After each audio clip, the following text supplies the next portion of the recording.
Amigas y amigos, de nuevo seguimos en nuestro ciclo. El otro día vimos como primer tema el significado de la afirmación de que Dios es el único Dios, que es Padre, ¿ya? Y el significado es, hay un fundamento trascendente que explica por qué hay y no hay, ¿ya? Que le da trascendencia a esta inmanencia de entes, todos ellos arriesgados de que acaben en nada, como conjunto también, fundidos en la Vía Láctea, ¿ya? Y es un Dios Padre, o sea, que acoge, es un seno paterno, ¿ya? Acogedor en relación. Dios no es yo, que tiene súbditos, sino que es una relación, es yo tú eternamente en sí mismo. Ese es el tema que vimos, ¿no? Hoy vamos a ver el segundo aspecto, que es el del poder. Ese Dios es omnipotente y es creador. ¿Qué puede significar hoy día eso? Veamos en dos momentos, ¿no? Primero, el tema de la omnipotencia. El contexto histórico del credo niceno-constantinopolitano, ya dijimos que era la ambigüedad del poder. Constantino primero y después Teodosio 380, convirtiendo el cristianismo en religión oficial del Imperio Romano. Por tanto, con la tendencia a usar el cristianismo en función de los intereses del Imperio Romano y de su expansión. Y eso sirvió. Eso marcó lo que llamamos la cristiandad, que de alguna manera traiciona al cristianismo original, que es martirial, no es una religión de poder. Creemos que Dios se revela como tal en un crucificado, en un perdedor, no en un ganador, donde revela la solidaridad de Dios con las víctimas, no el poder que produce víctimas imponiéndose, ¿ya? Ese es el primer tema. Sin embargo, a partir del siglo IV tendió el poder constantiniano y de Teodosio a que esa referencia tomara la omnipotencia aplicada a Dios en forma de eminencia, casi unívoca, no en forma analógica, sino en forma de eminencia. Así como en el mundo hay poderes muy poderosos, Alejandro Magno, Dios, ese tema de poder, llévalo a la enésima potencia. Es eso mismo, pero eminentemente, al infinito. Es el todopoderoso, el omnipotente. Y esa misma perspectiva de poder ampliado, del poder mundano elevado a la enésima potencia, esa misma perspectiva se le aplicó a partir del siglo IV a Cristo, como el Hijo de Dios, del cual hablaremos el próximo día, ¿no? El tema cristológico, siendo Dios, es Pantocrátor, y se lo imaginó como Pantocrátor, como el omnipotente, el todopoderoso, Cristo, Crátor. Siendo así que el atributo griego Crátor, de ahí viene el poder, democrático o pantocrático, ¿no? Crátor, nunca se le aplica a Jesús en todo el Evangelio, nunca. Jesús no tiene poder, Crátor, sino que se usa un término que es exusía.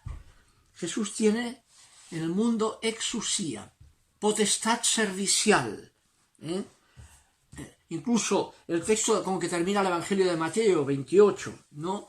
Con el Cristo resucitado ya, se presenta y dice, me ha sido dada toda potestad, toda exusía en el cielo y sobre la tierra. No todo poder, no tiene crátor, tiene potestad, exusía. Dios se autovacía de su dignidad, no exhibe poder, sino que muestra misericordia, es acogedor misericordioso, no es poderoso, castigador, etc. Ese es el cambio radical del concepto de Dios en el cristianismo. Cuando pelean por temas de poder, a ver quién de ellos sería el más grande, recuerdan en Lucas y en Mateo 20, ¿no? Jesús les para el carro y les dice, los reyes de este mundo funcionan así, por poder. No ha de ser así entre ustedes. El que quiera ser el primero ha de ser el último y servidor de todos. La tradición de Juan pondrá esa misma perspectiva en el correctivo que coloca incluso en lugar de la descripción de la última cena, pone el significado de la última cena, que es la potestad servicial. Se levanta a lavar los pies de los discípulos y reta a Pedro y dice, si no aprendes eso no puedes ser mi discípulo, no puedes ser papa, ¿no? Has de saber que no tienes poder, no le da poder a la iglesia y al papado, le da potestad servicial. Lo demás es abuso de poder, es traición del cristianismo original, es mundanización de ese cristianismo original, ¿ya? Además, en el tema del poder, si uno va al tema metafísico, ya Aristóteles decía que Dios es puro acto, acto puro. El mundo es potencia y acto. Dios no tiene potencia. Dios es un acto eterno. No tiene ninguna posibilidad o potencia de actuar algo que no lo sea en acto, ya no sería Dios. El mundo es potencia y por lo mismo es potencia, competencia, compite. Intenta actuar posibilidades imponiéndose a los demás y pretende que vale más cuanto más se impone a los demás, cuanto más gana en la competencia. Eso es cómo funciona el mundo. Mi reino no es de ese mundo, le dirá a Pilatos, ¿no? Eso no viene de Dios, viene del mundo. Dios no tiene potencia como la tiene el mundo, por mucho que lo infles, peor todavía. Es un ídolo mayor, entonces, ponerle todo poder como lo tiene el mundo. Es una analogía para decir que el acto eterno divino es precisamente renuncia al poder mundano, es acogimiento y es relación, es solidaridad. Es el tema fuerte que hay aquí, ¿no? Entonces, el uso religioso de la analogía del poder aplicado a Dios y al Cristo, Teocrátor, es la raíz principal de las ambigüedades de las iglesias y de las religiones. Ahí radica la ambigüedad principal de las religiones y sus abusos de poder, usando a Dios en función de intereses egocéntricos mundanos de poder. Y en esa trampa han caído todas las religiones y todas las iglesias. Y siguen cayendo a menudo. Esa es la perspectiva que hay que volver al significado original. Jesús no tenía kratos, tenía exusía, es potestad servicial, lo que deben ser los cristianos y las iglesias. Eso es lo primero. Segundo, sigue el credo, es creador del cielo y de la tierra, de todas las cosas visibles e invisibles, ¿no? Dicen. O sea, de todo lo que ocupa espacio-tiempo. Se vea o no se vea. En su época todavía no había microscopios ni telescopios, parecía que sospechaban que podía haber muchas cosas invisibles, incluso angelitos, ¿no? Bueno, todo lo que sea que ocupe espacio-tiempo, sea accesible a microscopios o telescopios, hoy día no, todos son entes que no son Dios, pero que se fundan en ese único Dios, que es Padre, no es poder. Eso ya marca que el concepto de creador no hay que vincularlo al poder o a la omnipotencia, sino a la extroversión. Porque Dios es yo-tú, eternamente es extrovertido en sí mismo, por eso hay lo que no es Dios. Es el signo de la extroversión divina, la kenosis creacional. Dios se extrovierte y funda que exista lo que no es Dios, con todo el mal que implica. Y veremos que con que implica mal, competencia, porque no es Dios, en ese mismo acto eterno, Dios decide, es un solo acto eterno, decide eternamente encarnarse y morir en cruz, o sea, asumir personalmente el mal de la competencia donde más duele, el sufrimiento del inocente, y asume personalmente el ser la víctima prototípica. Donde hay víctimas, ahí está la solidaridad divina, no donde hay poder que produce víctimas. ¿Ya? Entonces la creación hay que verla así, Dios es creador de todo como fundamento trascendente, no como causa omnipotente, o primera causa en el sentido de causalidad omnipotente. Yo querría aquí citar hoy día el tema de la creación, porque hemos ya adquirido la historia de la ciencia, ¿no? Desde Galileo ya quedó eso también asumido, que el mundo es autónomo en los procesos de causa-efecto, ¿no? Que las causas mundanas son causas segundas autónomas, no son poderes sobrenaturales que causan los efectos mundanos. El mismo mundo es un conjunto mundano de causas-efectos. Y la ciencia busca esas causas y las encuentra. Y sustituye la hipótesis de causas sobrenaturales como innecesarias para explicar qué es lo que explica los efectos observados en la naturaleza. Son causas mundanas. La ciencia descubre la causalidad mundana de todo lo que ocurre en el mundo como efecto de causas mundanas, a lo cual ayuda más los microscopios, telescopios, la matemática, etc., ¿no? Ahora llega un momento en que tendemos a mantener la causalidad creadora de Dios al comienzo, como si dijéramos, el mundo es un proceso como una mesa de billar, en que todo va por carambola, esta bola se mueve porque hay otra bola que la mueve, todo es autónomo, ¿no? Pero siguiendo de bola en bola, hay que llegar a la primera bola. Entonces, ¿quién movió la primera bola? El palito. Entonces, Dios es el palito creacional, la primera causa que echó a andar la primera bola y después ya todo funciona por carambola. Esa imagen, claro, supone que el mundo ha creado, que un palito lo echó a andar. Hoy día se oye mucho hablar del Big Bang, de cuándo empezó el movimiento mundano y cómo empezó. Un gran genio, que es de los que más ha influido en esta perspectiva, que es Stephen Hawking, escribió diversos libros, pero uno, La teoría del todo, donde por un lado plantea el Big Bang, eso de 500.000, o sea, 5.000 millones de años que se había producido el primer movimiento de ese microcélula que generó toda la expansión del universo en la cual estamos, ¿no? Y todo es por movimiento autónomo a partir de ahí. Pero entonces dice él, a veces alguien pone el creador en el inicio del Big Bang, echó a andar, Dios echó a andar ese primer punto, como lo del billar, ¿no? Pero él habla aquí en el capítulo 5 del libro de una teoría que es la teoría del todo, ¿ya? En donde termina el 5º capítulo de la siguiente forma: la posibilidad de que el mundo nunca haya comenzado, que el Big Bang sea una anilla dentro de una cadena que viene de anillas anteriores, y vemos que la anilla primera estamos así, pero esa anilla es el inicio que supone el fin de una anilla anterior y hacia el infinito, sin borde. Esa posibilidad de que el mundo sea multiverso, nunca haya empezado y nunca termine, sea un proceso infinito de causa-efecto. Y dice él, al terminar el 5º capítulo, la idea de que el espacio y el tiempo pueden formar una superficie cerrada, sin frontera, también tiene profundas implicaciones para el papel de Dios en los asuntos del universo. Con el éxito de las teorías científicas para describir sucesos, la mayoría de la gente ha llegado a creer que Dios permite que el universo evolucione de acuerdo con un conjunto de leyes.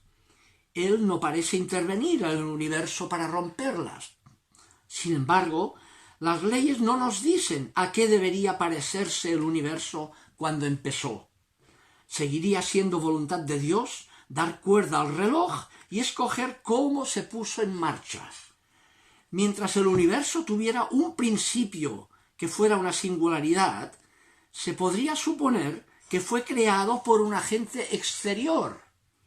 Pero si el universo es en realidad completamente autocontenido, si no tiene frontera o borde, no sería ni creado ni destruido, ni principio ni fin, no tendría.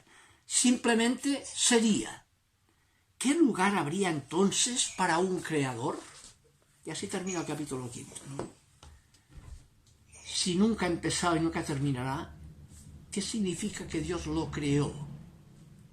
Porque no significa causalidad física, no es el palito que echa a andar la primera bola, si no se necesita explicar que hayan dado la primera bola, porque siempre han dado, infinitamente, nunca, ya. Ahora, el mundo no es Dios, Dios es acto puro, no tiene potencia. El mundo es mundo porque tiene potencia y competencia, sea esta finita o infinita. El mundo no se funda a sí mismo, tanto si ha empezado y terminará, como si no ha empezado y no terminará como mundo, pero no autofunda su propia trascendencia. Puede ser una intrascendencia infinita, un absurdo infinito, como algunos postulan, ¿no? Un caos infinito, porque hay eso, o tiene algún sentido que da sentido a eso, como dice Heidegger en el texto que hemos citado más de una vez, ¿no? Porque hay entes y no nada, sea esta nada infinita o sea finita, que empieza y termina. En esa misma línea, y querría terminar, hay un gran teólogo que es Henri de Lubac, que influyó mucho en el Concilio Vaticano II, jesuita, ¿no?, que en una obra que se llama Por los caminos de Dios, una obra notable de Henri de Lubac, dice lo siguiente con respecto a este tema, el mismo tema que plantea Hawking aquí. Dice lo siguiente, leo: si Dios es solamente un objeto entre los demás, o el primer eslabón de la cadena, si por ejemplo el color de un rostro humano se explica por la naturaleza de las células y ésta por la constitución de los cromosomas, que se explican por Dios, Dios ahí no es Dios. Eso es mundo, infinito, ¿no? Al menos no tenemos demostrada la existencia del verdadero Dios. Del que exista la causalidad en el mundo, no se sigue que exista una causalidad del mundo. La analogía de la causalidad vista en el mundo no se le aplica a Dios, es una analogía. Es más equívoco que unívoco hablar de causalidad aplicado a Dios, ni que sea la causalidad primera. Es una analogía, es más falsa que verdadera, es lo que dice aquí. Kant tiene razón si se busca establecer una prueba exclusivamente científica de la existencia de Dios, es decir, si la causa representa el fenómeno que produce otro, sino que es lo que supone o requiere un existente que no se identifique con su acto de existir. Pues bien, no es posible ir hacia el infinito, dice Santo Tomás, la prueba de la existencia de Dios, ¿no? Y está claro lo que el santo quiere decir.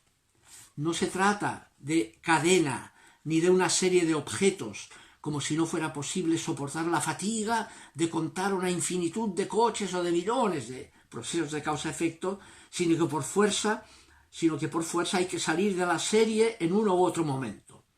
Podríase llegar al infinito en el orden de la explicación científica, pero es preciso salir de este orden. No es posible llegar al infinito y encontrar allá una causa definitiva, sino que por necesidad se llega a un fin, es decir, a una causa final o primera, no a un número primero o término de una serie más o menos larga, sino a otro diferente en todo el rigor del término, absolutamente otro. Dios no es causa del mundo, es su fundamento trascendente, que explica por qué hay y no hay, pero no es la causa que echa a andar el mundo, a imagen, digamos, unívoca de cómo funcionan las causalidades mundanas produciendo efectos. Dios no es causa que produce efectos como los produce el mundo, solo que más grande. No basta la eminencia. Hay que negar esa causalidad en Dios. Y por tanto Dios sigue siendo creador, tanto si el mundo ha empezado como si no ha empezado. Tanto si el mundo es finito como si es infinito. Es su fundamento trascendente, no su causa inmanente en forma de eminencia, ¿no? Bien, ese es el tema importante, ¿no? Como ven, el afirmar el criterio del poder y la creación como poder original plantea problemas serios porque mundaniza a Dios, aunque lo elevemos eminentemente a un poder supremo, ¿no? Como un Mirón de Alejandro Magno, un Mirón de terremotos, no.